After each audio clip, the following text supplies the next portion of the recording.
युद्ध का विशाल क्षेत्र हवा में धूल और भस्म उड़ रही थी। दहाड़ मारते और हर हर महादेव का जयकारा लगाते हुए नागा साधु मुगलों की सेना को छिन भिन्न करते हुए आगे बढ़ रहे थे। मुगलों की सेना चीखती हुई भाग रही थी। किसी मुगल सैनिक का धड़ नागा साधुओं के त्रिशूल में गड़ा था तो किसी मुगल सैनिक का लहू नागा साधुओं का अभिषेक कर रहा था। ऐसा लग रहा था मानो साक्षात महादेव के गढ़ युद्ध भूमि में तांडव कर मुगल सैनिकों को राक्षस समझकर उनका विनाश कर रहे हैं। ये बात उस समय की है जब इस्लामिक बर्बरता अपने शिखर पर थी। भारत लंबे अरसे से इस्लामिक जिहादियों के अधीन था। बहुत से भारतीय हिंदू राजाओं ने इन क्रूर शासकों की अधीनता स्वीकार कर उनकी गुलामी कर रहे थे। उस वक्त संपूर्ण भारत भूमि पर एक ही महापुरुष थे जिन्होंने सनातन धर्म को पुनर्जीवित किया और भारत के सुनहरे भविष्य की नींव रखी। वो थे छत्रपति शिवाजी महाराज।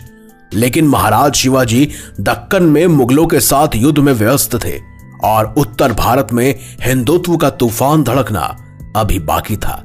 लेकिन ऐसा क्या हुआ जिससे मुगल शासक औरंगजेब के पैरों तले जमीन खिसक गई।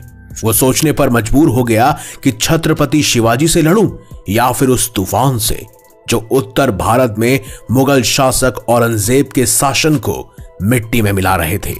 हम बात कर रहे हैं उन नागा साधुओं की जिनके क्रोध ने अफगानियों और मुगलों की सेना को भारत से खदेड़ने में एक मुख्य भूमिका निभाई। क्या थी इन नागा साधुओं की कहानी जो इतिहास के पन्नों में आज भी छुपी हुई है, जिसे आज भारत के हर बच्चे को सुनना और जानना चाहिए। और मैं दावा करता हूं इस कहानी को अंत तक सुनने के बाद आपके भी रोम रोम में हिंदुत्व जाग उठेगा और आपके मुख से भी हर हर महादेव निकलेगा। इस कहानी की शुरुआत होती है श्री आदि गुरु शंकराचार्य जी की दूरदृष्टि से। गुरु शंकराचार्य जी ने द्वारिका, जगन्नाथपुरी, रामेश्वरम और बद्रीनाथ इन 4 पवित्र स्थानों पर गोवर्धन, शारदा, श्रृंगेरी और ज्योतिर्मठ इन 4 मठों की स्थापना की, जिसे आज हम 4 धाम के नाम से जानते हैं। आदि जगत गुरु शंकराचार्य जी ये बात जानते थे कि भविष्य में इस पवित्र भूमि पर अनेकों आक्रमण होंगे। इन चुनौतियों का सामना सिर्फ आध्यात्मिक शक्ति से करना असंभव है। इसीलिए उन्होंने को शास्त्र विद्या के साथ साथ शस्त्र विद्या की शिक्षा लेने पर भी जोर दिया। समय के साथ इसमें और भी अखाड़े जुड़ते गए और आज सनातन धर्म में साधुओं के लगभग 13 अखाड़े मौजूद हैं।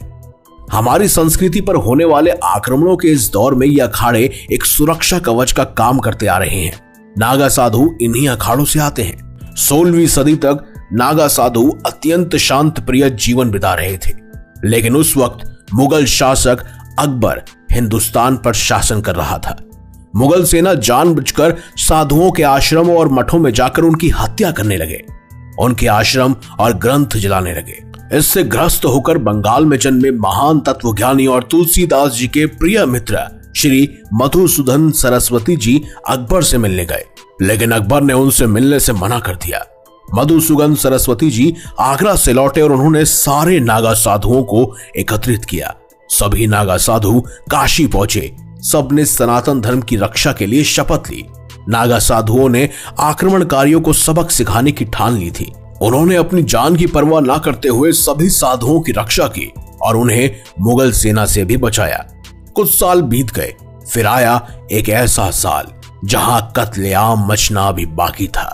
वो साल था 1664 और अब हिंदुस्तान पर क्रूर औरंगजेब का शासन था। उसे हिंदुओं से नफरत थी। वो हिंदुओं को काफिर मानता था। उसने या तो हिंदुओं का धर्म परिवर्तन कराया या उन्हें मौत के घाट उतारा। औरंगजेब एक एक कर सभी प्राचीन हिंदू मंदिरों को तोड़ रहा था। उनके ऊपर बड़ी बड़ी मस्जिदों का निर्माण कर रहा था। हिंदू लोगों के सिर काट काट कर उनके सिर से बड़ी बड़ी इमारतें बना रहा था। दूसरी तरफ नागा साधु हिमालय की पहाड़ियों में अपनी तपस्या में लीन थे। उस समय भारत भूमि पर हिंदुत्व स्वराज के लिए अपने जीवन को योग्य बनाने वाले छत्रपति शिवाजी महाराज आदिल शाही और कुतुब शाही जैसी इस्लामी सल्तनतों से लोहा ले रहे थे। ऐसी स्थिति में छत्रपति शिवाजी महाराज को उत्तर भारत में हमला करना संभव नहीं लगा और इसी स्थिति का फायदा उठाते हुए औरंगजेब ने सबसे बड़ा फैसला लिया। साल 1721 में औरंगजेब का अगला निशाना था साक्षात काशी विश्वनाथ मंदिर, जो 12 ज्योतिर्लिंगों में से सबसे महत्वपूर्ण है। काशी विश्वनाथ को ज्ञानवापी मंदिर भी कहा जाता है। आज इस्लाम के लिए मक्का और क्रिश्चियन के लिए जेरूसलम जितना महत्वपूर्ण है, उससे भी ज्यादा हिंदुओं के लिए कहीं अधिक महत्वपूर्ण स्थान काशी विश्वनाथ था, क्योंकि भगवान शिव जी ने कहा था कि काशी उन्हें सबसे प्रिय लगता है। आखिरकार औरंगजेब ने अपनी सेना को आदेश दिया कि काशी विश्वनाथ मंदिर को तोड़ा जाए।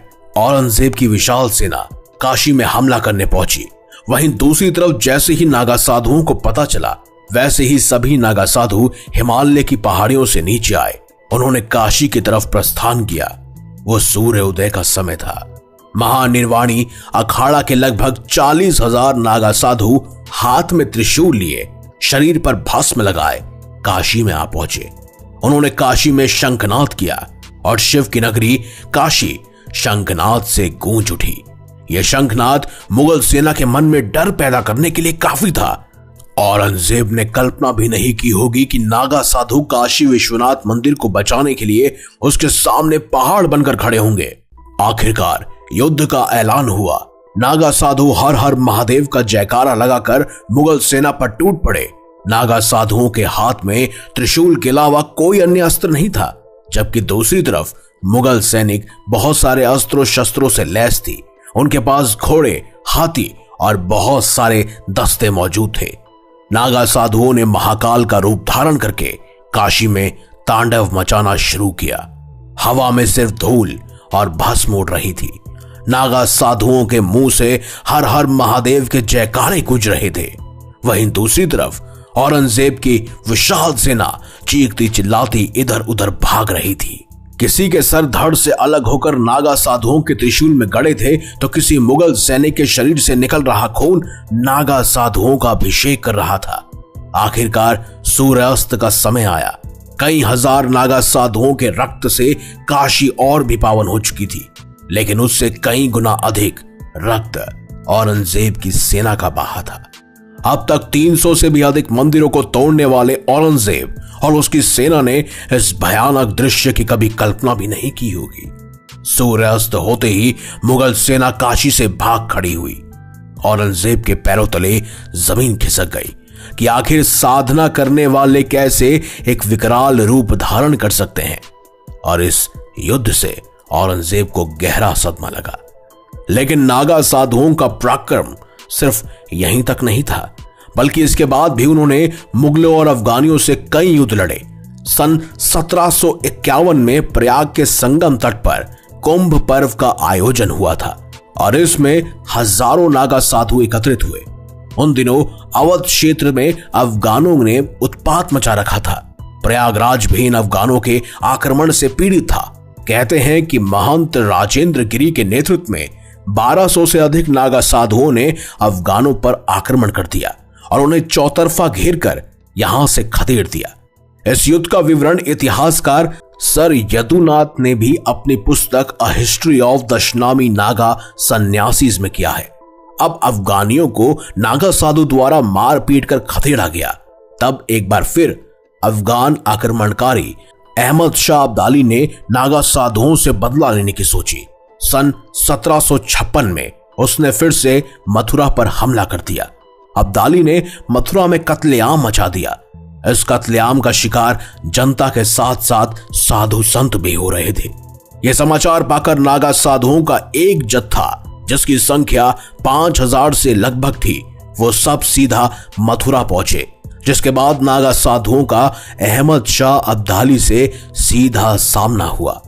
मथुरा की पावन धरती में नागा साधुओं से ज्यादा दुश्मन सेना का खून बिखर रहा था। अपनी वीरता के बल पर नागा साधुओं ने अब्दाली की सेना को मथुरा से खदेड़ दिया। इस भीषण युद्ध में लगभग 2000 नागा साधुओं ने अपने बलिदान से मथुरा की भूमि को पावन कर दिया। इस युद्ध के दौरान ही अब्दुल शाह की सेना में लगभग 8000 से ज्यादा सैनिक मारे गए। सिर्फ यही नहीं, अब्दाली की सेना में हैजा भी फैल गया। सैनिकों ने माना कि मथुरा में संतों पर जो हमले उन्होंने किए, इससे उन्हें श्राप लगा है और वह सब इसी वजह से बीमार पड़ गए और अब्दाली मथुरा में कब्जा नहीं कर पाया। इसके बाद नागा साधुओं द्वारा एक और विशाल युद्ध लड़ा गया, जहां पानीपत के विशाल युद्ध में नागा साधुओं ने भी मोर्चा संभाला था। सन 1761 में पानीपत में हुए मराठा अफगान युद्ध में भी नागा साधुओं की वीरता का वर्णन मिलता है। ये वो दौर था जब मराठे कमजोर पड़ने लगे थे और अफगान हावी होने लगे थे। तब महंत पुष्पेंद्र गिरी के नेतृत्व में 10,000 नागा साधुओं के जत्थे ने मोर्चा संभाला और अफगानों को उल्टे पांव भागना पड़ा। कहीं भस्म रमे तन तो कहीं सिर्फ लंगोटधारी सन्यासी, कहीं शस्त्रधारी नागा साधु तो कहीं हठ योग साधना का जादू। हर हर महादेव। तो दोस्तों, यही थी नागा साधुओं के इतिहास की वो कहानी जो हमारे इतिहास की किताबों में कहीं छुपा कर रखी गई है, जिसे हमारे सामने कभी प्रस्तुत नहीं किया जाता। हमें सिर्फ ये दिखाया जाता है कि इनकी लंबी लंबी जटाएं होती हैं, ये भस्म लगाते हैं, महादेव के प्रशंसक होते हैं और बस भांग धतूरा गांजे का सेवन करते हैं। लेकिन उन्हें यह नहीं पता कि उन्होंने हमारी संस्कृति, हमारे भारत देश को बचाने के लिए कितने बड़े बलिदान दिए हैं। आपका इस बारे में क्या मानना है कमेंट बॉक्स में हमें अवश्य बताइएगा। अगर आपको ये वीडियो अच्छी लगी है तो इसे लाइक कीजिएगा, हमारे चैनल को सब्सक्राइब कीजिएगा और इसे ज्यादा से ज्यादा भी शेयर कीजिएगा, क्योंकि अगर आप इसे ज्यादा शेयर करेंगे तो ज्यादा लोगों को नागा साधुओं के इस पराक्रम और अतुल्य बलिदान के बारे में जानकारी मिल पाएगी। तो मिलेंगे अगली बार एक नई खास वीडियो के साथ। अब तक देखते रहिए संपूर्ण ज्ञान का केंद्र बिंदु, मिस्टीरियस हिंदू।